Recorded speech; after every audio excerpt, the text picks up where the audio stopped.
السلام علیکم ورحمۃ اللہ وبرکاتہ۔ اعوذ باللہ من الشیطان الرجیم، بسم اللہ الرحمن الرحیم۔ حضور پاک صلی اللہ علیہ وسلم نے فرمایا، بد نصیب ہے وہ شخص جو والدین کی خدمت کر کے ان کی دعا نہیں لیتا اور لوگوں سے کہتا پھرتا ہے کہ میرے لیے دعا کرنا۔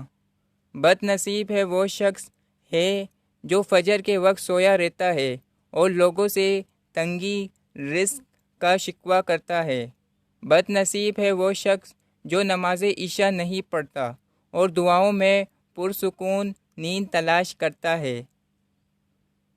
بد نصیب ہے وہ شخص ہے جس نے ماہ رمضان پایا اور اپنے رب کو راضی نہ کر سکا۔ اور آپ صلی اللہ علیہ وسلم نے یہ بھی فرمایا، جس نے میری ایک حدیث سنی اور دوسروں تک پہنچائی، قیامت کے روز اس کے لیے میری شفاعت واجب ہوگی۔ جزاک اللہ۔ زیادہ سے زیادہ شیئر کریں، دوسروں تک پہنچائیں۔ اگر آپ کو ڈیلی کی حدیث پڑھنی ہے یا سننی ہے تو اس چینل کو سبسکرائب کر دیں اور بیل آئیکن کی گھنٹی کو دبا دیں تاکہ آئندہ آنے والی ویڈیو آپ کے پاس جلد سے جلد آئے۔ جزاک اللہ۔